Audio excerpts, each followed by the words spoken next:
Bismillahirrahmanirrahim. Qala al-musannif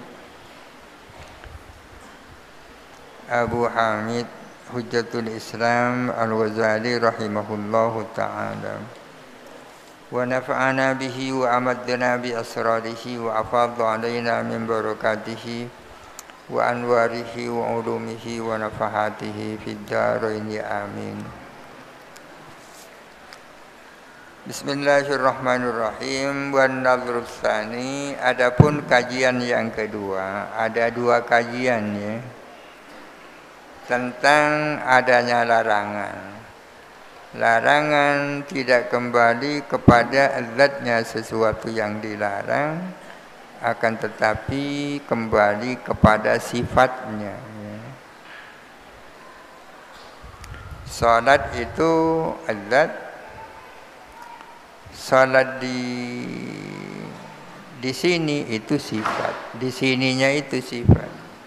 Salat setelah subuhnya itu sifat. Dalam hal ini ada dua kajian kan. Kajian yang pertama, kajian tentang apa makna daripada nahi itu. Wan nadhrus tsani, adapun kajian yang kedua, nadharun fi tadaddi hadhil awsafi, adalah kajian tentang perlawanan ya, berlawanan di antara sifat-sifat ini, kebalikan atau keberlawanan sifat-sifat ini.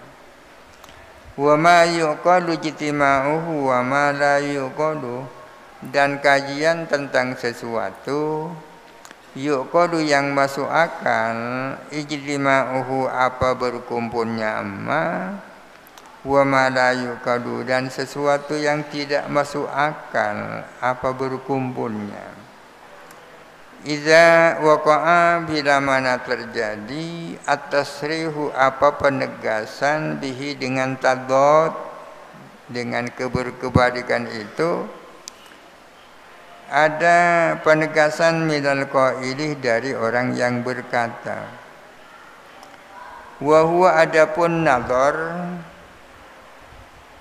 adapun kajian itu, annahu ialah bahwa sesungguhnya, hal yuqalu apakah masuk akal, an yakula as-sayyidu li abdihi, apakah masuk akal apa perkataan sayyid kepada budaknya, ana amuruka bil khiyatati wa anhaka anha, saya memerintahkan kamu menjahit dan saya melarang kamu menjahit. Apakah masuk akal itu? Ana amuruka bil khiyatati wa anhaka anha, saya melarang kepadamu dengan menjahit, wa anhaka dan aku melarang kepadamu anha daripada khiyatah.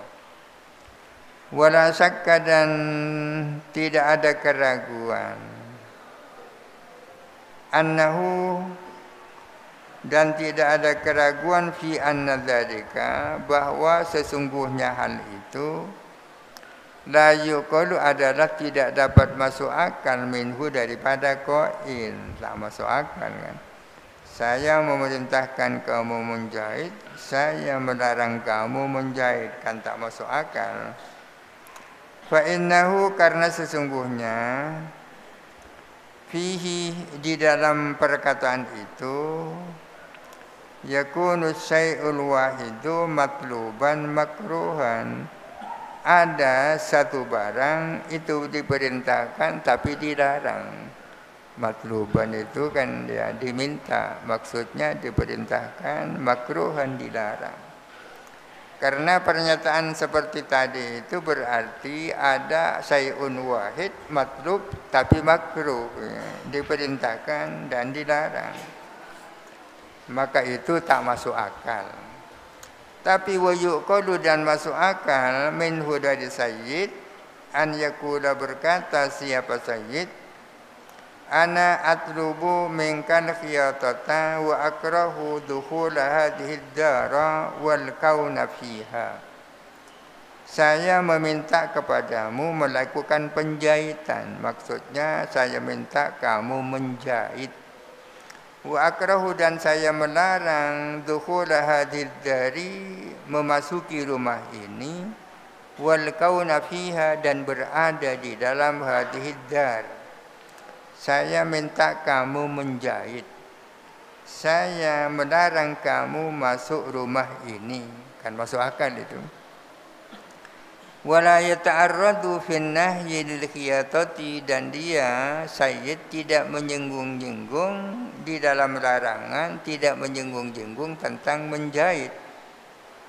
Hanya mengatakan saya melarang kamu masuk rumah ini, tak menyebut-nyebut menjahit. Wa dzalika ma'qulun, adapun hal itu adalah masuk akal, bisa difahamkan. Wa idza khata fi tilkad dari, dan apabila menjahit siapa budak di rumah itu, bagaimana kalau budak itu menjahit di rumah itu? Ata bi matlubihi wa makruhihi jami'an, dia melakukan apa yang diminta Sayyid dan apa yang dilarang Sayyid secara bersama-sama. Melakukan yang diperintahkan yakni menjahit, melakukan yang dilarang yakni masuk rumah. Ata bi matlubihi wa makruhihi jami'an, melakukan matlubnya Sayyid dan makruhnya Sayyid secara bersama-sama. Itu dua contoh yang sama-sama jelas. Yang pertama tak masuk akal, contoh yang kedua masuk akal. Wa hal yuqalu, ini yang ketiga ini. Apakah masuk akal an yakulah, berkata siapa Sayyid, atlubu minka al-khiyatata wa anhaka an iqaiha fi waqti zawali, saya meminta kamu menjahit dan saya melarang kamu menjatuhkan khiyatah. Menjatuhkan itu yakni melakukan. Wa anhaka, dan aku melarang kamu an iqaiha, dari menjatuhkan khiyatah, dari menimpakan khiyatah, fi waktu zawali, pada waktu tergelincirnya matahari. Saya meminta kamu menjahit baju, saya melarang kamu jahit baju itu dilakukan di waktu zawal. Dan saya melarang kamu melakukan khiyatah itu di waktu zawal. Apa masuk akal? Fa idza khata, apabila menjahit siapa budak fi waktu zawali, di waktu tergelincirnya matahari, fahal jama'a bainal makruhi wal matlubi, apakah dia berarti telah memadukan, mengumpulkan antara apa yang dilarang dan apa yang diperintahkan? Sama dengan yang nomor dua. Apakah sama dengan persoalan yang nomor dua? Berarti dia telah melakukan apa yang dilarang dan yang diperintahkan. Perintahnya menjahit baju, larangannya melakukan hal itu pada saat tergelincir matahari. Dan ternyata orang yang disuruh melakukan jahit baju di saat matahari tergelincir. Apakah berarti budak itu telah memadukan antara yang diperintahkan dan yang dilarang? Auma atabil matlubi, ataukah dia belum melakukan apa yang diperintahkan? Hadza mahallun nadhari, inilah yang menjadi ajang kajian. Kalau contoh pertama yang tak masuk akal bukan mahallun nadhri, demikian pula contoh yang kedua yang masuk akal bukan mahallun nadhri, tapi ini yang menjadi ajang kajian. Wasahihu annahu ma'ata bil matlubi, adapun yang sahih, yang benar ialah bahawa sesungguhnya budak yang disuruh tadi tidak melakukan apa yang diperintahkan. menurut kaul yang sahih bahwa dia itu tidak melakukan apa yang diperintahkan. Wa annal makruha, dan bahwa sesungguhnya yang dilarang, hiya al-khiyatatu al-waqi'atu waqta zawadi, yang dilarang itu adalah menjahit yang terjadi di saat zawal. Lal wuqu'u fi waqti zawali, bukan terjadinya khiyata di saat zawal, ma'abaqa il khiyatati matlubatan, serta tetapnya khiyatah sebagai sesuatu yang diperintahkan. Apa bedanya antara khiyatah dan antara khiyatah yang terjadi di waktu zawal dan terjadinya khiyatah di saat waktu zawal? Di sini dikatakan bahwa menurut pendapat yang sahih, bahwa yang dilarang adalah al-khiyatah, adalah penjahitan itu yang kebetulan terjadi di waktu zawal. Dan yang dilarang bukanlah terjadinya hal itu di waktu zawal. Apa bedanya antara khiyatah dan wuqu'ul khiyatah? Bisa saja orang mengatakan yang dilarang bukan khiyatahnya. Khiyatahnya tetap diperintahkan. Yang dilarang itu adalah wuqu'ul khiyatah, terjadinya khiyatah.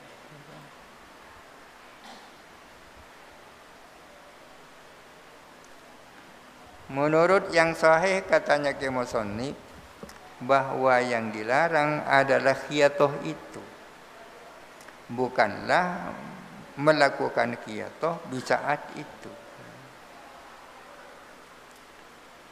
Kalau yang dilarang itu wuku, berarti khiyatahnya tetap diperintahkan.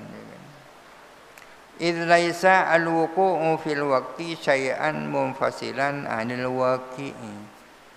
Karena tidak ada apa wuku di dalam waktu itu, bukanlah merupakan sesuatu yang terpisah daripada apa yang terjadi.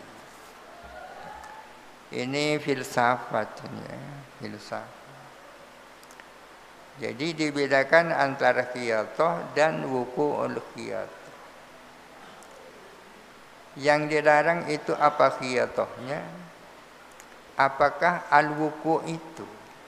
Kalau yang dilarang wuku'nya, berarti khiyatahnya tetap diperintahkan.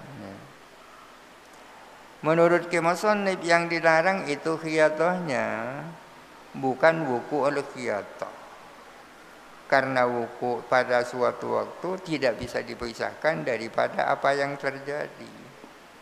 Idz laisal wuku'u fil waqti syai'an munfasilan 'anil waqi'. Yang waqi' itu kan khiyatah kan. Yang terjadi itu khiyatah. Fa in qila, jikalau ditanya sebagai sebuah kemuskilan, falima sahhat as-salatu fi awqatil karahati, maka kenapa as-sah apa salat pada waktu-waktu yang dimakruhkan? Waktu-waktu yang dimakruhkan sesudah subuh, pada saat matahari terbit, setelah asar, ya kan? Ketika matahari sedang menguning, di saat zawal itu kan waktu-waktu yang dimakruhkan. Makruh melakukan sholat sunnah mutlak pada waktu-waktu itu. Di dalam kitab-kitab fikih yang kita baca selama ini, melakukan sholat pada waktu-waktu itu tidak sah, ya? Tidak sah. Tapi di sini masih ada kajian itu. Yang dimaksud sholat sunnah mutlak, bukan sholat sunnah qadha, bukan sholat qadha. Kalau mengqadha zuhur setelah asar tidak masalah. Kalau ada pertanyaan kenapa sholat di waktu-waktu makruh itu kok sah? Wa lima sahhat as-salatu al-waqi'atu fil amakinis sab'ati, dan kenapa sah pula apa sholat yang terjadi di tempat-tempat yang 7. ada 7 tempat di mana kita dilarang melakukan sholat di situ.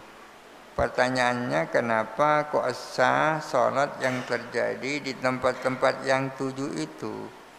Yaitu mimbatnil wadi, di tengah lembah, wa atanil ibili, di tempat berderungnya unta, wa ghairihima, dan lain-lainnya.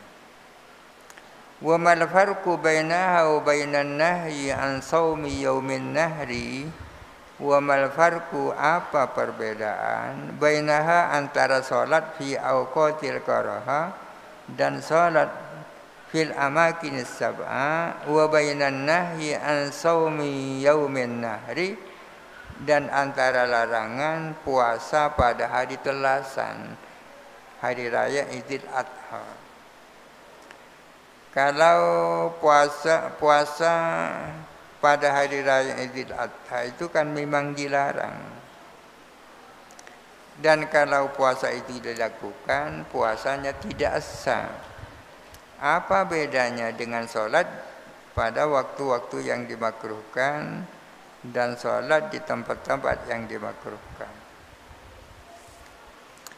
Kalau ada pertanyaan seperti itu, kulna, kita menjawab, man sahhaha hadhis sholawati, adapun orang atau barang siapa yang mengesahkan kepada sholat-sholat ini, sholat di waktu-waktu makruh dan sholat di tempat-tempat makruh, lazimahu, maka harushu kepada aman, sarfun nahi, apa memalingkan larangan, dipalingkan an asli sholati wa wasfiha, dari asal salat, yakni dari zat salat, wa wasfiha, dan sifatnya salat, dipalingkan ila ghairihi, kepada selain asal dan wasf. Orang yang mengatakan bahwa salat di tempat-tempat yang makruh dan sholat di waktu-waktu yang makruh itu sah, dia mau tidak mau punya kewajiban, yakni memalingkan larangan itu dari sholat itu sendiri dan sifatnya sholat. Artinya harus mengatakan bahwa yang dilarang bukan sholatnya, yang dilarang bukan sifatnya, atau akan tetapi perkara lain yang dilarang. Wa qad ikhtalafu fi iqadis salati fil awqatil makruhati. Berbeda pendapat para ulama tentang jadinya salat yang dilakukan di waktu-waktu makruh. Mereka berbeda pendapat tentang salat yang dilakukan di waktu-waktu yang dimakruhkan jadi apa enggak. Kenapa mereka berselisih pendapat? Litaraddudihim, karena keraguan mereka, fi annan nahya, tentang apakah larangan, nahyun an iqa'is sholati, adalah larangan menjatuhkan sholat, min haitsu innahu iqa'u sholatin, ditinjau dari segi bahwa sesungguhnya itu adalah menjatuhkan sholat, au min amrin akhara muqtarinin bihi, atau bahwa larangan itu ada larangan min amrin, mungkin aslinya min amrin ya, larangan suatu perkara yang lain, muqtarinin bihi, yang berbarengan bihi dengan iqa. Katakanlah dilarang melakukan sholat sesudah subuh, sesudah asar, dilarang melakukan sholat di tempat berdurumnya unta. Mereka berbeda pendapat tentang kemana arahnya larangan itu. Ada yang mengatakan ya larangan itu adalah, yang dilarang adalah iqa'us shalah, melakukan sholat di tempat itu. Berarti ini kembali kepada sifat, melakukan sholat di tempat itu atau pada waktu itu. Ataukah larangan itu tertuju kepada perkara lain. Seperti kenapa dilarang melakukan sholat di jalan, makruh. Ya karena bisa mengganggu orang lewat, ya kan. Sesungguhnya yang dilarang bukan sholatnya, tapi mengganggunya. Mengganggu orang lewat kan tidak harus dengan sholat.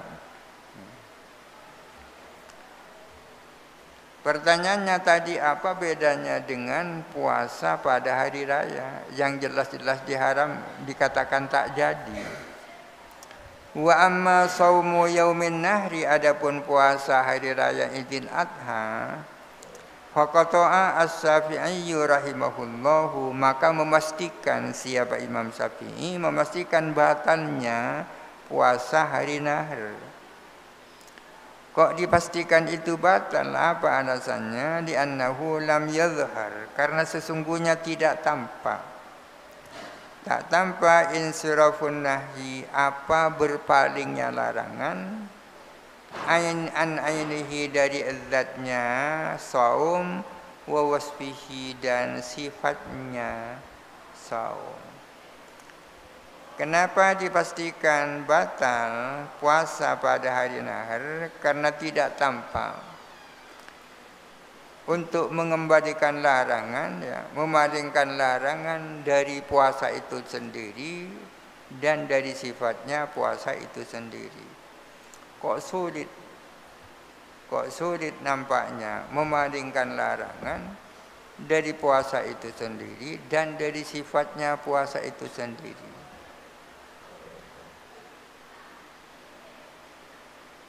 Walam yartadih, dan tidak menyetujui Imam Syafi'i. Imam Syafi'i tidak setuju qaulahum, akan perkataan fuqaha, annahu nuhiya anhu, bahwa sesungguhnya saumu yaumin nahri, nuhiya anhu adalah dilarang, lima, karena sesuatu, fihi, yang ada di dalam saum, min tarki ijabatiz da'wati bil akli, yaitu meninggalkan atau tidak merespon undangan untuk makan, tidak merespon undangan makan. Ada sebagian ulama yang mengatakan, kenapa puasa hari raya Idul Adha itu dilarang?